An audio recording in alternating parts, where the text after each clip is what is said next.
Hi friends, ಹೇಗಿದ್ರೆಲ್ಲರೂ? ಇವತ್ತಿನ ವಿಡಿಯೋದಲ್ಲಿ ಯಾವ ಕಾರಣಗಳಿದ್ರೆ ನಿಮಗೆ ಪ್ರೆಗ್ನೆಂಟ್ ಆಗಲಿಕ್ಕೆ ಸಾಧ್ಯ ಇಲ್ಲ ಅನ್ನೋದರ ಬಗ್ಗೆ ಡೀಟೇಲ್ಸ್ ಆಗಿ ತಿಳಿಸ್ಕೊಡ್ತಾ ಹೋಗ್ತೀನಿ. Reason for not getting pregnant ಅಂತ ಹೇಳಿ. ಸೊ ಹಾಗಾಗಿ ಯಾರೆಲ್ಲ ಇದುವರೆಗೆ ನನ್ನ ಚಾನಲ್ನ ಸಬ್ಸ್ಕ್ರೈಬ್ ಮಾಡಿಲ್ಲ, ಪ್ಲೀಸ್ ಸಬ್ಸ್ಕ್ರೈಬ್ ಮಾಡ್ಕೊಳ್ಳಿ. ಪಕ್ಕದಲ್ಲಿರೋ ಬೆಲ್ಲೈಕನ್ನು ಕೂಡ ಕ್ಲಿಕ್ ಮಾಡ್ಕೊಳ್ಳಿ. ಮತ್ತು ಅಲ್ಲಿ ಕಾಣಿಸುವಂಥ ಆಲ್ ಎಂಬ ಬಟನನ್ನು ನೀವು ಕ್ಲಿಕ್ ಮಾಡೋದ್ರಿಂದ ನಾನು ಯಾವುದೇ ರೀತಿಯ ವಿಡಿಯೋನ ಅಪ್ಲೋಡ್ ಮಾಡಿದರೆ ನಿಮಗೆ ಅದರ ನೋಟಿಫಿಕೇಷನ್ ಫಸ್ಟ್ ಸಿಗತ್ತೆ. ತುಂಬ ಜನರು ಪ್ರೆಗ್ನೆಂಟ್ ಆಗಬೇಕಂತ ಪ್ರಯತ್ನ ಪಡ್ತಾ ಇದ್ದರೆ ಅಂಥವರಿಗೆ ಪ್ರೆಗ್ನೆಂಟ್ ಆಗಲಿಕ್ಕೆ ಕಷ್ಟ ಆಗತ್ತೆ. ಸೊ ಹಾಗಾಗಿ ಇವತ್ತಿನ ವಿಡಿಯೋದಲ್ಲಿ ನಾನು ಹಲವಾರು ಕಾರಣಗಳನ್ನು ತಿಳಿಸ್ಕೊಡ್ತೀನಿ, ಯಾವ ಕಾರಣಗಳಿಂದ ಪ್ರೆಗ್ನೆಂಟ್ ಆಗಲಿಕ್ಕೆ ಸಾಧ್ಯ ಇಲ್ಲ ಅಂತೇಳಿ. ಸೊ ಹಾಗಾಗಿ ಇದು ಒಂದು ನಿಮಗೆ ಐಡಿಯಾ ಕೂಡ ಸಿಗ್ಬೋದು. ಮೊದಲನೇ ರೀಸನ್ನು, ನಿಮ್ಮ ಫೆಲೋಪಿಯನ್ ಟ್ಯೂಬ್ ಏನಾದರೂ ಅಬ್ಸ್ಟ್ರಕ್ಷನ್ ಆದರೆ, ಅಂದರೆ ಅದರಲ್ಲಿ ನಿಮ್ಮ ಫೆಲೋಪಿಯನ್ ಟ್ಯೂಬ್ ಅಂದರೆ ನಿಮ್ಮ ಗರ್ಭನಾಳ, ನಿಮ್ಮ ಗರ್ಭಕೋಶದ ಬಲಬದಿ ಮತ್ತು ಎಡಬದಿಯಲ್ಲಿ 2 ನಾಳಗಳಿರ್ತವೆ. ಅದನ್ನು ಗರ್ಭನಾಳ ಅಂತ ಹೇಳ್ತೀವಿ, ಫೆಲೋಪಿಯನ್ ಟ್ಯೂಬ್ ಅಂತ ಕೂಡ ಕರಿತೀವಿ. ಆ ಒಂದು ಫೆಲೋಪಿಯನ್ ಟ್ಯೂಬಲ್ಲಿ ಏನಾದರೂ ಬ್ಲಾಕೇಜ್ ಇದ್ದರೆ, ಅಥವಾ ಗಾಯದ ಗುರುತುಗಳಿದ್ದರೆ, ಅಥವಾ ಏನಾದರೂ ಇನ್ಫೆಕ್ಷನ್ ಇದ್ರೂ ಕೂಡ ನಿಮಗೆ ಪ್ರೆಗ್ನೆಂಟ್ ಆಗಲಿಕ್ಕೆ ಕಷ್ಟ ಆಗುತ್ತೆ. ಇನ್ಫೆಕ್ಷನ್ ಆಗೋದ್ರಿಂದ ಡ್ಯಾಮೇಜ್ ಆಗುತ್ತೆ. ಒಂದು ವೇಳೆ ಆ ಒಂದು ಗರ್ಭನಾಳದಲ್ಲಿ ಏನಾದರೂ ಬ್ಲಾಕೇಜ್ ಇದ್ದರೆ ಎಗ್ ಮತ್ತು ಸ್ಪರ್ಮು 2 ಮೀಟ್ ಆಗಲಿಕ್ಕೆ ಕಷ್ಟ ಆಗುತ್ತೆ. ಇವೆರಡು ಮೀಟ್ ಆಗಿಲ್ಲ ಅಂತ ಹೇಳಿದರೆ ನಿಮಗೆ ಕನ್ಸೀವ್ ಆಗಲಿಕ್ಕೂ ಕಷ್ಟ ಆಗುತ್ತೆ. ಒಂದು ಗರ್ಭಧಾರಣೆ ಆಗಬೇಕಾದ್ರೆ ಸ್ಪರ್ಮ್ ಬಂದು ಎಗ್ನ ಮೀಟ್ ಆಗಿ ಫಲೀಕರಣ ಎಂಬ ಪ್ರಕ್ರಿಯೆ ನಡೆಯುತ್ತೆ. ನಂತರ ಇಂಪ್ಲಾಂಟೇಷನ್ ಅಂದರೆ ನಿಮಗೆ ಆ ಒಂದು ಭ್ರೂಣ ಬಂದು ನಿಮ್ಮ ಗರ್ಭನಾಳದಿಂದ ಟ್ರಾವೆಲ್ ಮಾಡಿ ಬಂದು ಗರ್ಭಕೋಶದ ಒಳಪದರಕ್ಕೆ ಬಂದು ಅಂಟ್ಕೋಬೇಕು. ನಂತರ ಅದು 9 ತಿಂಗಳು ಅಲ್ಲೇ ಅದು ಹೆಲ್ತಿಯಾಗಿ ಬೆಳಿಬೇಕಾಗತ್ತೆ. ಈ ರೀತಿ ನಡೆಯುತ್ತೆ ಈ ಒಂದು ಪ್ರಕ್ರಿಯೆ. ಆದರೆ ಸ್ಪರ್ಮ್ ಮತ್ತು ಎಗ್ ಮೀಟ್ ಆಗುವ ಜಾಗದಲ್ಲೇ ಬ್ಲಾಕೇಜ್ ಇದ್ದರೆ ಕನ್ಸೀವ್ ಆಗಲಿಕ್ಕೆ ಕಷ್ಟ ಆಗುತ್ತೆ. Next one ovulation disorder. ಅಂದರೆ ಕೆಲವರಿಗೆ ಸರಿಯಾಗಿ ಓವ್ಯುಲೇಷನ್ ಆಗೋದಿಲ್ಲ, ಲೈಕ್ ಇವಾಗ ಇರ್ರೆಗ್ಯುಲರ್ ಪೀರಿಯಡ್ ಇದ್ದವರಿಗೆ. ಇನ್ನು ಕೆಲವರಿಗೆ ಓವ್ಯುಲೇಷನ್ ಆಗೋದೇ ಇಲ್ಲ. ಮತ್ತು ಕೆಲವರಿಗೆ PCOD, PCOSನಂಥ ಸಮಸ್ಯೆಗಳಿದ್ದವರಿಗೂ ಕೂಡ ಸರಿಯಾದ ತಿಂಗಳಲ್ಲಿ ಓವ್ಯುಲೇಷನ್ ಆಗೋದೇ ಇಲ್ಲ. ಈ ತಿಂಗಳಲ್ಲಿ ಓವ್ಯುಲೇಷನ್ ಆದರೆ ಒಂದು 3 ಮಂತ್ಸು ಅಥವಾ 6 ಮಂತ್ಸು ಆ ರೀತಿ ಓವ್ಯುಲೇಷನ್ ಆಗೋದ್ರಿಂದ ನಿಮಗೆ ಯಾವಾಗ ಓವ್ಯುಲೇಷನ್ ಆಗುತ್ತೆ ಅಂತ ಕಂಡುಹಿಡಿಯೋಕ್ಕೆ ಕಷ್ಟ ಆಗೋದ್ರಿಂದ ನಿಮಗೆ ಕನ್ಸೀವ್ ಆಗಲಿಕ್ಕೂ ಕಷ್ಟ ಆಗುತ್ತೆ. ಯಾಕಂದರೆ ನಿಮ್ಮ ಪೀರಿಯಡ್ನ ಎಲ್ಲ ದಿನಗಳು ಫಲವತ್ತತೆಯ ದಿನಗಳು ಅಂತ ಕರೆಯೋಕ್ಕಾಗೋದಿಲ್ಲ. ಯಾವ ಟೈಮಲ್ಲಿ ನಿಮಗೆ ಓವ್ಯುಲೇಷನ್ ಆಗುತ್ತೆ ಆ ಒಂದು ಸಂದರ್ಭದಲ್ಲಿ ನೀವು ಕಾಂಟ್ಯಾಕ್ಟ್ ಇಟ್ಕೊಂಡ್ರೆ ನೀವು ಕನ್ಸೀವ್ ಆಗುವ ಚಾನ್ಸಸ್ಸು ತುಂಬಾ ಹೈ ಇರುತ್ತೆ. ಎಕ್ಸಾಕ್ಟಾಗಿ ಇದೇ ದಿನ ಆಗುತ್ತೆ ಅಂತ ಹೇಳಲಿಕ್ಕೆ ಸಾಧ್ಯ ಇಲ್ಲ. ಹಾಗಾಗಿ ಕೆಲವರಿಗೆ ಈ ಒಂದು ಸಮಸ್ಯೆ ಇರುತ್ತೆ, ಅವರಿಗೆ ಯಾವಾಗ ಓವ್ಯುಲೇಷನ್ ಆಗುತ್ತೆ ಅಂತ ಹೇಳಲಿಕ್ಕೆ ಕಷ್ಟ ಆಗುತ್ತೆ.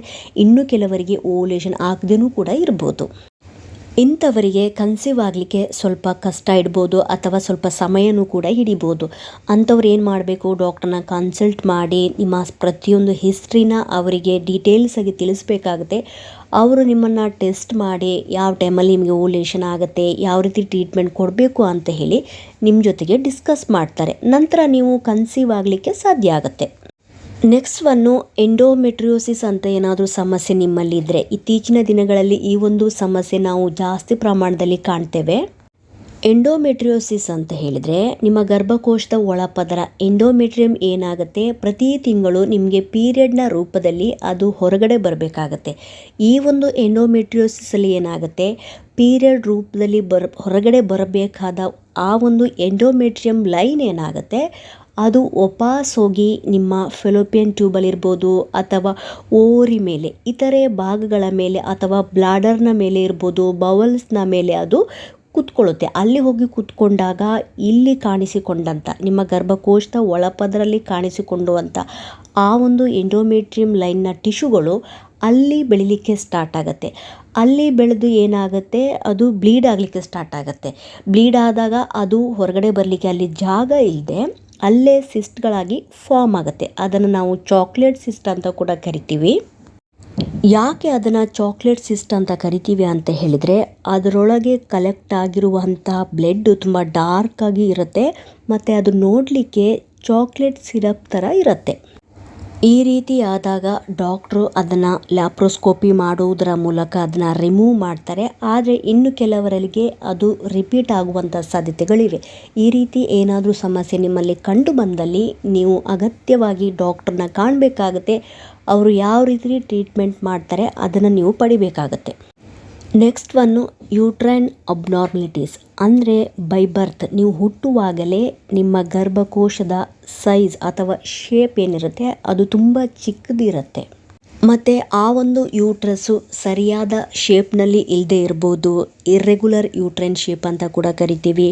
ಮತ್ತು ಫೈಬ್ರಾಯ್ಡ್ಸ್ ಏನಾದರೂ ಕಾಣಿಸ್ಕೊಂಡ್ರೆ, ಏನಾದರೂ ಇನ್ಫೆಕ್ಷನ್, ಗರ್ಭಕೋಶದ ಇನ್ಫೆಕ್ಷನ್ ಏನಾದರೂ ಆದರೆ, ಏನಾದರೂ ಸರ್ಜರೀಸ್, ಏನಾದರೂ ಗರ್ಭಕೋಶಕ್ಕೆ ಸಂಬಂಧಪಟ್ಟ ಆಪ್ರೇಷನ್ ಏನಾದರೂ ಮಾಡಿಕೊಂಡ್ರೆ, ಇದರ ಜೊತೆಗೆ ನಿಮ್ಮ ಗರ್ಭಕೋಶದ ಆಕಾರ ಅಥವಾ ಶೇಪ್ ಏನು ಹೇಳ್ತೀವಿ ಅದು ಸರಿಯಾಗಿ ಇಲ್ಲದೆ ಇದ್ದಾಗ ಏನಾಗುತ್ತೆ ಅಂತ ಹೇಳಿದರೆ, ಈಗಾಗಲೇ ನಿಮ್ಮ ಗರ್ಭನಾಳದಲ್ಲಿ ಫರ್ಟಿಲೈಸ್ಡ್ ಆದ ಎಗ್, ಅಂದರೆ ಫಲೀಕರಣವಾದ ಭ್ರೂಣ ಬಂದು ನಿಮ್ಮ ಗರ್ಭಕೋಶದ ಒಳಪದರಕ್ಕೆ ಬಂದು ಅಂಟ್ಕೊಳ್ಳೋಕ್ಕೆ ಕಷ್ಟ ಆಗುತ್ತೆ.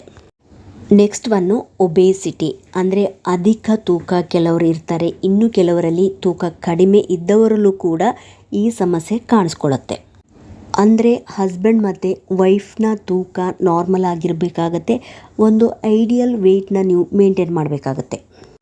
ಇನ್ನೊಂದು ಕಾರಣ ಯಾವುದಂತ ಹೇಳಿದರೆ, ತುಂಬ ಸ್ಟ್ರೆಸ್ ತೊಗೊಂಡ್ರೆ ಅಥವಾ ಆ್ಯಂಗ್ಸೈಟಿ, ಮತ್ತು ಇನ್ನು ಕೆಲವರು ತುಂಬ ಡಿಪ್ರೆಷನ್ ಆಗಿರ್ತಾರೆ. ಇವಾಗ ಮಕ್ಕಳಾಗಿಲ್ಲ, ತುಂಬ ವರ್ಷಗಳು ಇವಾಗ ಮಕ್ಕಳಾಗಿಲ್ಲ ಅಂತ ಹೇಳಿದರೆ ಸಾಮಾನ್ಯವಾಗಿ ಅವರು ಖಿನ್ನತೆಗೆ ಜಾರ್ತಾರೆ.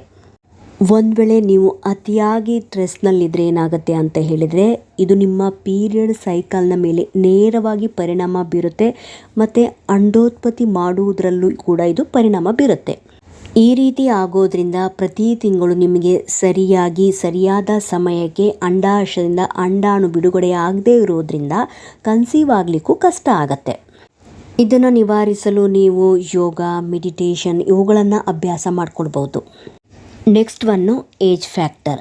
ಇಬ್ಬರಲ್ಲೂ ಕೂಡ ಇದು ತುಂಬ ಮುಖ್ಯ ಆಗಿರುತ್ತೆ, ಎಕ್ಸ್ಪೆಷಲಿ ಹೆಣ್ಣು ಮಕ್ಕಳಲ್ಲಿ. ಮಹಿಳೆಯರಲ್ಲಿ ಏನಾಗುತ್ತೆ ಅಂತ ಹೇಳಿದರೆ, ಏಜ್ ಆಗ್ತಾ ಹೋದಂಗೆ ನಿಮ್ಮ ಅಂಡಾಣುವಿನ ಕ್ವಾಲಿಟಿ ಆಗಲಿ ಅಥವಾ ಕ್ವಾಂಟಿಟಿ ಕಡಿಮೆ ಆಗ್ತಾ ಹೋಗುತ್ತೆ. ಸೊ ಹಾಗಾಗಿ ನೀವೇನು ಮಾಡಬೇಕು, ಆದಷ್ಟು ಬೇಗ ಈ ಒಂದು ಪ್ರೆಗ್ನೆನ್ಸಿ ಪ್ಲ್ಯಾನ್ ಮಾಡಿದರೆ ಒಳ್ಳೆಯದು. ಆದಷ್ಟು ಮಹಿಳೆಯರು 30-35 ಇಯರ್ಸ್ನ ಒಳಗೆ ನೀವು ಪ್ರೆಗ್ನೆನ್ಸಿ ಪ್ಲ್ಯಾನ್ ಮಾಡಿದರೆ ತುಂಬಾ ಒಳ್ಳೆಯದು. ಇನ್ನು ಯಾವ ಕಾರಣ ಅಂತ ಹೇಳಿದರೆ, ಲೋ ಸ್ಪರ್ಮ್ ಕೌಂಟ್, ಅಂದರೆ ಕೆಲವರಿಗೆ ಹುಟ್ಟಿದಾಗಲೇ ಗಂಡು ಮಕ್ಕಳಿಗೆ ಏನಾಗುತ್ತೆ ಅಂತ ಹೇಳಿದರೆ, ಕೆಲವು ಕಾರಣಗಳಿಂದ ಅವರಲ್ಲಿ ವೀರ್ಯಾಣುವಿನ ಸಂಖ್ಯೆ ತುಂಬಾ ಕಡಿಮೆ ಇರುತ್ತೆ. ನೆಕ್ಸ್ಟ್ ರೀಸನ್ನು STDs, ಅಂದರೆ ಸೆಕ್ಷುವಲಿ ಟ್ರಾನ್ಸ್ಮಿಟೆಡ್ ಡಿಸೀಸ್, ಲೈಂಗಿಕವಾಗಿ ಹರಡುವಂತಹ ಸೋಂಕಿನಿಂದನೂ ಕೂಡ ಕನ್ಸೀವ್ ಆಗಲಿಕ್ಕೆ ಕಷ್ಟ ಆಗ್ಬೋದು. ನೆಕ್ಸ್ಟ್ ಅನ್ಎಕ್ಸ್ಪ್ಲೇನ್ಡ್ ಇನ್ಫರ್ಟಿಲಿಟಿ ಇದ್ದವರಿಗೆ, ಅಂಥವ್ರಿಗೆ ಏನಾಗುತ್ತೆ ಅಂತ ಹೇಳಿದರೆ, ಯಾವ ಕಾರಣಗಳಿಂದ ಮಕ್ಕಳಾಗೋದಿಲ್ಲ ಅಂತ ಹೇಳಿ ಕಂಡುಹಿಡಿಯಲಿಕ್ಕೆ ಕಷ್ಟ ಆಗುತ್ತೆ. ಈ ರೀತಿ ಸಮಸ್ಯೆ ಇದ್ದವರಿಗೂ ಕೂಡ ಕನ್ಸೀವ್ ಆಗಲಿಕ್ಕೆ ಸ್ವಲ್ಪ ಕಷ್ಟ ಆಗ್ಬೋದು. ಫೈಬ್ರಾಯ್ಡ್ನ ಸಮಸ್ಯೆ ಇದ್ದವರಿಗೆ, ಫೈಬ್ರಾಯ್ಡ್ಸ್ ಅಂದರೆ ನಿಮ್ಮ ಗರ್ಭಕೋಶದ ಒಳಗಡೆ ಅಥವಾ ಅಲ್ಲಿರುವ ಮಾಂಸಖಂಡಗಳು ಡಿವೈಡ್ ಆಗಿ ಗಡ್ಡೆ ರೂಪಗಳಾಗ್ತವೆ. ಅವು ತುಂಬ ಸಣ್ಣ ಗೆಡ್ಡೆಗಳಾಗಿರ್ಬೋದು ಅಥವಾ ಒಂದೇ ಒಂದು ಅತಿ ದೊಡ್ಡ ಗಡ್ಡೆಗಳಾಗಿರ್ಬೋದು. ಇವು ನಾನ್ ಕ್ಯಾನ್ಸರಸ್ ಗೆಡ್ಡೆಗಳಾಗಿರ್ತವೆ, ಅಂದರೆ ಇವು ಕ್ಯಾನ್ಸರಸ್ ಗೆಡ್ಡೆಗಳಾಗಿರೋದಿಲ್ಲ. ಕೆಲವು ಗಡ್ಡೆಗಳು ಏನು ಮಾಡ್ತವಂತ ಹೇಳಿದರೆ, ನಿಮ್ಮ ಗರ್ಭಕೋಶದ ಶೇಪನ್ನೇ ಚೇಂಜ್ ಮಾಡ್ತವೆ. ಈ ರೀತಿ ದೊಡ್ಡದಾಗಿ ಬೆಳೆದಿರುವಂತಹ ಗಡ್ಡೆಗಳು ನಿಮ್ಮ ಗರ್ಭಕೋಶದ ಶೇಪನ್ನು ಚೇಂಜ್ ಮಾಡೋದ್ರಿಂದ ಆ ಒಂದು ಭ್ರೂಣ ಬಂದು ನಿಮ್ಮ ಗರ್ಭಕೋಶದ ಒಳಪದರಕ್ಕೆ ಬಂದು ಇಂಪ್ಲಾಂಟ್ ಆಗಲಿಕ್ಕೆ ಕಷ್ಟ ಆಗತ್ತೆ. ಯಾಕಂದರೆ ಆ ಒಂದು ಗಡ್ಡೆಗಳು ನಿಮ್ಮ ಗರ್ಭಕೋಶದಲ್ಲಿ ಈ ಮಗು ಎಲ್ಲಿ ಬಂದು ಇಂಪ್ಲಾಂಟ್ ಆಗಬೇಕು, ಅಂಟ್ಕೊಳ್ಬೇಕು, ಆ ಒಂದು ಜಾಗದಲ್ಲೇ ಇರೋದ್ರಿಂದ ಈ ರೀತಿ ನಿಮಗೆ ಇಂಪ್ಲಾಂಟ್ ಆಗಲಿಕ್ಕೂ ಕಷ್ಟ ಆಗತ್ತೆ. ಅತಿಯಾದ ಸ್ಮೋಕಿಂಗ್ ಅಥವಾ ಆಲ್ಕೋಹಾಲ್ ಏನಾದರೂ ನೀವು ಮಾಡ್ತಾ ಇದ್ರೂ ಕೂಡ ಪರಿಣಾಮ ಬೀರುವಂಥ ಸಾಧ್ಯತೆ ಜಾಸ್ತಿ ಇರುತ್ತೆ. ಅತಿಯಾದ ತಂಬಾಕು ಸೇವನೆ ಮತ್ತು ಕಾಫಿ ಏನಾದರೂ ನೀವು ಜಾಸ್ತಿ ಕುಡಿತಾ ಇದ್ರು, ಗುಟ್ಕಾ, ಇವೆಲ್ಲ ಅಭ್ಯಾಸಗಳು ನಿಮಗೆ ಇದ್ದರೆ ಕನ್ಸೀವ್ ಆಗಲಿಕ್ಕೂ ಕೂಡ ಕಷ್ಟ ಆಗುತ್ತೆ. ಯಾಕಂದರೆ ಇವೆಲ್ಲ ಬ್ಯಾಡ್ ಹ್ಯಾಬಿಟ್ಸ್ಗಳು ನಿಮ್ಮ ಹಾರ್ಮೋನ್ಸ್ಗಳ ಮೇಲೆ ಪರಿಣಾಮ ಬೀರೋದ್ರಿಂದ ಬಂಜತನದ ಸಮಸ್ಯೆ ಕೂಡ ಕಾಡ್ಬೋದು. ಮೆಡಿಕೇಷನ್ ಏನಾದರೂ ತೊಗೊಳ್ತಾ ಇದ್ದರೆ ನಿಮ್ಮಷ್ಟಕ್ಕೆ ನೀವು ಡಾಕ್ಟ್ರು ಅಡ್ವೈಸ್ ಇಲ್ಲದೆ ಏನಾದರೂ ಮೆಡಿಸಿನ್ ತೊಗೊಳ್ತಾ ಇದ್ದರೆ ಅಥವಾ ದೀರ್ಘಕಾಲಿಕ ಕಾಯಿಲೆಗಳಿಗೆ ಏನಾದರೂ ನೀವು ಮೆಡಿಸಿನ್ ತೊಗೊಳ್ತಾ ಇದ್ರೂ ಇದರ ಸೈಡ್ ಎಫೆಕ್ಟಿಂದನೂ ನಿಮಗೆ ಕನ್ಸೀವ್ ಆಗಲಿಕ್ಕೆ ಕಷ್ಟ ಆಗ್ಬೋದು. ಮೇಲ್ ಇನ್ಫರ್ಟಿಲಿಟಿ ಏನಾದರೂ ಇದ್ದರೆ ಈ ರೀತಿ ಸಮಸ್ಯೆ ಇದ್ದರೆ ಏನಾಗುತ್ತೆ ಅಂತ ಹೇಳಿದರೆ, ಲೈಕ್ ನಿಮಗೆ ಲೋ ಸ್ಪರ್ಮ್ ಕೌಂಟ್ ಇದ್ದರೆ, ನಿಮ್ಮ ವೀರ್ಯಾಣುವಿನ ಕೌಂಟ್ ತುಂಬ ಕಮ್ಮಿ ಇದ್ದರೆ, ಅಥವಾ ಆ ಒಂದು ವೀರ್ಯಾಣುವಿನ ಶೇಪ್ ಆಗಲಿ, ಮೂಮೆಂಟ್, ಮೊಟಿಲಿಟಿ ಮತ್ತು ಅದು ಹೆಲ್ತಿ ಆಗಿಲ್ಲ ಅಂತ ಹೇಳಿದರೆ, ಏನಾದರೂ ಡ್ಯಾಮೇಜ್ ಇದ್ರೂ ಕೂಡ ಕನ್ಸೀವ್ ಆಗಲಿಕ್ಕೆ ಕಷ್ಟ ಆಗ್ಬೋದು. ಅದೇ ರೀತಿ ಪುರುಷ ಬಂಜೆತನದಲ್ಲಿ ಆನುವಂಶಿಕವಾಗಿ ಕೆಲವು ಸಮಸ್ಯೆಗಳು ಕಾಡ್ಬೋದು. ಕ್ರೋಮೋಸೋಮಲ್ ಅಬ್ನಾರ್ಮಟಿಸ್ಗಳಿರ್ಬೋದು, ಜನ್ಮದೋಷ ಸಮಸ್ಯೆಗಳಂತ ಹೇಳ್ತೀವಿ. ಇನ್ನು ಕೆಲವರಿಗೆ ವೆರಿಕೋಸಿಲ್ ಎಂಬ ಸಮಸ್ಯೆ ಇರುತ್ತೆ. ಇದೇನಂತ ಹೇಳಿದರೆ, ನಿಮ್ಮ ಟೆಸ್ಟಿಸ್ ಅಥವಾ ವೃಷಣದಲ್ಲಿ ಉಬ್ಬಿದ ರಕ್ತನಾಳಗಳಿಂದ ಏನಾದರೂ ನೀವು ಬಳಲ್ತಿದ್ರೂ ಕೂಡ ಮಕ್ಕಳು ಪಡೆಯುವ ಭಾಗ್ಯ ನಿಮಗೆ ಕಷ್ಟ ಆಗ್ಬೋದು. ನೆಕ್ಸ್ಟ್ ಒನ್ನು ಓವೇರಿಯನ್ ಸಿಸ್ಟ್ ಅಂತ ಕರಿತೀವಿ. ನಿಮ್ಮ ಓವರೀಸಲ್ಲಿ ಏನಾದರೂ ಸಿಸ್ಟ್ಗಳಿದ್ರೆ, ನಿಮ್ಮ ಅಂಡಾಶಯದಲ್ಲಿ ಏನಾದರೂ ನೀರಿನ ಗುಳ್ಳೆಗಳಿರ್ಬೋದು, ಈ ರೀತಿಯ ಸಮಸ್ಯೆಗಳಿದ್ದರೆ. ಇನ್ನು ಕೆಲವರಿಗೆ PCOD ಅಥವಾ PCOSನಂಥ ಸಮಸ್ಯೆಗಳಿರ್ಬೋದು. ನಾನು ಮೊದಲೇ ತಿಳಿಸಿದ ಹಾಗೆ ನಿಮ್ಮ ಯೂಟ್ರಸಲ್ಲಿ ಏನಾದರೂ ಫೈಬ್ರಾಯ್ಡ್ಸ್ಗಳಿದ್ದರೆ, gynaecological condition such as a primary ovarian insufficiency ಅಂತ ಹೇಳ್ತೀವಿ, POI. ಅಂದರೆ ನಿಮ್ಮ ಅಂಡಾಶಯದಲ್ಲಿರುವಂಥ ಅಂಡಾಣುವಿನ ಸಂಖ್ಯೆ ಅವಧಿಗೂ ಮುಂಚೆ ಖಾಲಿಯಾಗುವಂಥದ್ದು. ಇರ್ರೆಗ್ಯುಲರ್ ಪೀರಿಯಡ್ ಇದ್ದವರಿಗೆ, ಬರ್ತ್ ಕಂಟ್ರೋಲ್ ವಿಧಾನವನ್ನು ನೀವೇನಾದರೂ ಅನುಸರಿಸ್ತಿದ್ದವರಿಗೆ, ಸಾಕಾಗುವಷ್ಟು ನೀವೇನಾದರೂ ನಿದ್ದೆ ಮಾಡ್ತಾ ಇಲ್ಲ ಅಂದರೆ ಇದು ಕೂಡ ಪರಿಣಾಮ ಬೀರುವಂಥ ಸಾಧ್ಯತೆ ಜಾಸ್ತಿ ಇರುತ್ತೆ. ಓವ್ಯುಲೇಷನ್ ಟೈಮಿಂಗ್ಸನ್ನ ನೀವು ಫಾಲೋ ಮಾಡಿಲ್ಲ ಅಂತ ಹೇಳಿದರೂ ಕೂಡ ಕನ್ಸೀವ್ ಆಗಲಿಕ್ಕೆ ಸ್ವಲ್ಪ ಕಷ್ಟ ಆಗ್ಬೋದು. ಸೊ ಹಾಗಾಗಿ ಏನು ಮಾಡಬೇಕು ಅಂತ ಹೇಳಿದರೆ, ನಿಮ್ಮ ಓವ್ಯುಲೇಷನ್ ಸಮಯದಲ್ಲಿ ನೀವು ಕಾಂಟ್ಯಾಕ್ಟ್ ಇಟ್ಕೊಂಡ್ರೆ ನೀವು ಕನ್ಸೀವ್ ಆಗುವ ಚಾನ್ಸಸ್ಸು ತುಂಬಾ ಹೈ ಇರುತ್ತೆ. ಸೊ ಹಾಗಾಗಿ ನಿಮ್ಮ ಪೀರಿಯಡ್ ಸೈಕಲ್ನ ಎಲ್ಲ ದಿನಗಳು ಫಲವತ್ತತೆಯ ದಿನಗಳಾಗಿರೋದಿಲ್ಲ. ಯಾವಾಗ ನಿಮಗೆ ಓವ್ಯುಲೇಷನ್ ಆಗಿರುತ್ತೆ ಆ ದಿನಗಳನ್ನೇ ಫಲವತ್ತತೆಯ ದಿನಗಳಂತ ಹೇಳ್ತೀವಿ. ಆ ಸಮಯದಲ್ಲಿ ನೀವು ಟ್ರೈ ಮಾಡಬೇಕಾಗತ್ತೆ. ಹೆಲ್ತಿ ಫುಡ್ಗಳನ್ನು ನೀವೇನಾದರೂ ಸೇವಿಸ್ತಾ ಇಲ್ಲ ಅಂತ ಹೇಳಿದರೆ, ನಿಮ್ಮ ಸುತ್ತಮುತ್ತಲಿನ ಪರಿಸರ ತುಂಬ ಕಲುಷಿತದಿಂದ ಕೂಡಿದ್ರೂ ಕೂಡ ಈ ರೀತಿ ಸಮಸ್ಯೆ ಕಾಣಿಸಿಕೊಳ್ಳುವಂಥ ಸಾಧ್ಯತೆಗಳಿವೆ. ಹಾರ್ಮೋನಲ್ ಇಂಬ್ಯಾಲೆನ್ಸ್ನಿಂದ, ಲೈಕ್ ಥೈರಾಯ್ಡ್ ಹಾರ್ಮೋನ್ ಇರ್ಬೋದು, ಪ್ರೊಲ್ಯಾಕ್ಟಿನ್, AMH, FSH ಮತ್ತು LH ಹಾರ್ಮೋನಲ್ಲಿ ಏನಾದರೂ ತುಂಬ ಏರುಪೇರಾದ್ರೂ ಕನ್ಸೀವ್ ಆಗಲಿಕ್ಕೆ ಕಷ್ಟ ಆಗ್ಬೋದು. ಪ್ರೊಜೆಸ್ಟ್ರಾನ್ ಎಂಬ ಹಾರ್ಮೋನಿನ ಲೆವೆಲ್ ತುಂಬ ಕಮ್ಮಿ ಇದ್ರೂ, ಸರ್ವೈಕಲ್ ಮ್ಯೂಕಸ್ ಪ್ರಾಬ್ಲಮ್ ಇದ್ರೂ ಕೂಡ ನಿಮಗೆ ಬಂಜೆತನದ ಸಮಸ್ಯೆ ಕಾಡ್ಬೋದು. ಮತ್ತು ನಿಮ್ಮ ಗರ್ಭಕೋಶದ ಒಳಗಡೆ ಸೆಪ್ಟಮ್ ಅಂದರೆ ನಿಮ್ಮ ಯೂಟರ್ಸ್ನ ಒಳಗಡೆ ಗೋಡೆ ಥರ ಏನಾದರೂ ಇದ್ದರೂ ಕೂಡ ಮಗುವಿನ ಬೆಳವಣಿಗೆ ಆಗದೆ ಮಿಸ್ಕ್ಯಾರೇಜ್ ಆಗುವಂಥ ಸಾಧ್ಯತೆ ಇರುತ್ತೆ. ನೆಕ್ಸ್ಟು PID ಅಂದರೆ ಪೆಲ್ವಿಕ್ ಇನ್ಫ್ಲಮೇಟರಿ ಡಿಸೀಸ್ ಏನಾದರೂ ನಿಮಗೆ ಕಂಡು ಬಂದರೆ, ಇದಕ್ಕಿಂತ ಮುಂಚೆನೂ ನಿಮಗೆ ಎಫೆಕ್ಟ್ ಆದ್ರೂ ಕೂಡ, ಮತ್ತು ಇನ್ನೊಂದು STI ಸೆಕ್ಷುವಲಿ ಟ್ರಾನ್ಸ್ಮಿಟೆಡ್ ಇನ್ಫೆಕ್ಷನ್, ಈ ರೀತಿಯ ಇನ್ಫೆಕ್ಷನ್ ಏನಾದರೂ ಕಂಡು ಬಂದ್ರೂ ನಿಮಗೆ ಮಕ್ಕಳಾಗಲಿಕ್ಕೆ ಸ್ವಲ್ಪ ಕಷ್ಟ ಆಗ್ಬೋದು. ಇದು ಕೆಲವರಿಗೆ ಸಿಂಪ್ಟಮ್ಸು ಬೇಗ ಕಾಣಿಸ್ಕೊಳ್ಬೋದು, ಇನ್ನು ಕೆಲವರಿಗೆ ಕಾಣಿಸ್ದೇನೂ ಇರ್ಬೋದು. ಮುಂಚೆ ನೀವು ಕ್ಯಾನ್ಸರ್ ಎಂಬ ಸಮಸ್ಯೆಯಿಂದ ಬಳಲಿದ್ರೂ ಕೂಡ ಈ ರೀತಿ ಸಮಸ್ಯೆ ಕಾಣಿಸ್ಕೊಳ್ಬೋದು. ಅಬ್ನಾರ್ಮಲ್ ವಜೈನಲ್ ಡಿಸ್ಚಾರ್ಜ್ ಏನಾದರೂ ಆಗ್ತಾ ಇದ್ರೂ ಕೂಡ ಬಂಜೆತನದ ಸಮಸ್ಯೆ ಕಾಣಿಸ್ಕೊಳ್ಬೋದು. ಹಾಗಾಗಿ ನೀವೇನು ಮಾಡಬೇಕು ಅಂತ ಹೇಳಿದರೆ, ನಿಮ್ಮಿಬ್ಬರಲ್ಲೂ ಯಾವುದೇ ರೀತಿಯ ಹೆಲ್ತ್ ಇಶ್ಯೂಸ್ ಇಲ್ಲ, ನಿಮಗೆ ಏಜ್ ಸ್ವಲ್ಪ ಕಡಿಮೆನೇ ಇದೆ ಅಂದರೆ 30 ಇಯರ್ಸ್ನ ಒಳಗಡೆ ಇದೆ ಅಂತ ಹೇಳಿದರೆ, ನೀವು ಅಟ್ಲೀಸ್ಟು 1 ಇಯರ್ ತನಕ ಟ್ರೈ ಮಾಡ್ಬೋದು ಯಾವುದೇ ರೀತಿಯ ಬರ್ತ್ ಕಂಟ್ರೋಲ್ ವಿಧಾನವನ್ನು ಪಾಲಿಸದೆ. ನಿಮಗೆ ಏನಾದರೂ 35 ಇಯರ್ಸ್ ಮತ್ತು ಅದಕ್ಕಿಂತ ಜಾಸ್ತಿ ಆದರೆ ನೀವು 6 ಮಂತ್ ತನಕನೇ ವೆಯ್ಟ್ ಮಾಡಬೇಕು, ಅದರ ನಂತರ ವೆಯ್ಟ್ ಮಾಡಬಾರ್ದು. ನಿಮಗೆ ನಾನು ಮುಂಚೆ ಹೇಳ್ದಂಗೆ ನಿಮಗೆ ಏಜ್ ಕಮ್ಮಿ ಇದ್ದರೂ ನಿಮಗೆ 1 ಇಯರ್ ತನಕ ಟ್ರೈ ಮಾಡಿದ್ರೂ ಮಕ್ಕಳಾಗಿಲ್ಲ ಅಂತ ಹೇಳಿದ್ರೆ ನೀವು ಅಗತ್ಯವಾಗಿ ಡಾಕ್ಟ್ರನ್ನ ಕನ್ಸಲ್ಟ್ ಮಾಡಬೇಕಾಗತ್ತೆ. ಇವಾಗ ನಿಮ್ಗೆ ಒಂದು ವೇಳೆ ಏಜ್ ಮೋರ್ ದ್ಯಾನ್ 35 ಇಯರ್ಸ್ ಇದ್ದರೆ ನೀವು 6 ಮಂತ್ ತನಕ ಮಾತ್ರ ವೆಯ್ಟ್ ಮಾಡಿ ನೀವು ತಕ್ಷಣ ಡಾಕ್ಟ್ರನ್ನ ಕನ್ಸಲ್ಟ್ ಮಾಡಿ ಮಕ್ಕಳಿಗೆ ಪ್ಲ್ಯಾನ್ ಮಾಡಬೇಕಾಗತ್ತೆ. ಇವಾಗ ಒಂದು ವೇಳೆ 35 ಇಯರ್ಸ್ ನಂತರ ನಿಮಗೆ 6 ಮಂತ್ ತನಕ ವೆಯ್ಟ್ ಮಾಡಲಿಕ್ಕೆ ಬೇಡ ಅಂತ ಹೇಳಿದ್ರು ಆವಾಗಲೂ ನೀವು ಡಾಕ್ಟರ್ ಹತ್ರ ಹೋಗ್ಬೋದು. ಅಂದರೆ ನಿಮ್ಮ ಏಜ್ ಮೋರ್ ದೆನ್ 35 ಇಯರ್ಸ್ ಆಗ್ತಾ ಹೋದರೆ ನೀವೇನು ಮಾಡಬೇಕು, ಒಂದು 3 to 4 ಮಂತ್ಸ್ ತನಕ ಟ್ರೈ ಮಾಡ್ಬೋದು. ನಂತರ ನೀವು ತಕ್ಷಣ ಡಾಕ್ಟರ್ನ ಕನ್ಸಲ್ಟ್ ಮಾಡಬೇಕಾಗತ್ತೆ. ಯಾಕಂದರೆ ಏಜ್ ಆಗ್ತಾ ಹೋದಂಗೆ ನಿಮ್ಮ ಮೊಟ್ಟೆಯ ಕ್ವಾಂಟಿಟಿ ಕೂಡ ಕಮ್ಮಿ ಆಗೋದ್ರಿಂದ ನಿಮಗೆ ಬಂಜೆತನದ ಸಮಸ್ಯೆ ಕೂಡ ಕಾಡ್ಬೋದು. ಹಾಗಂತ ಮಕ್ಕಳಾಗೋದೇ ಇಲ್ಲ ಅಂತ ಏನಿಲ್ಲ, ಕೆಲವರಿಗೆ ಈ ರೀತಿ ಸಮಸ್ಯೆ ಕಾಣಿಸಿಕೊಳ್ಳುವಂಥ ಸಾಧ್ಯತೆ ಜಾಸ್ತಿ ಇರುತ್ತೆ.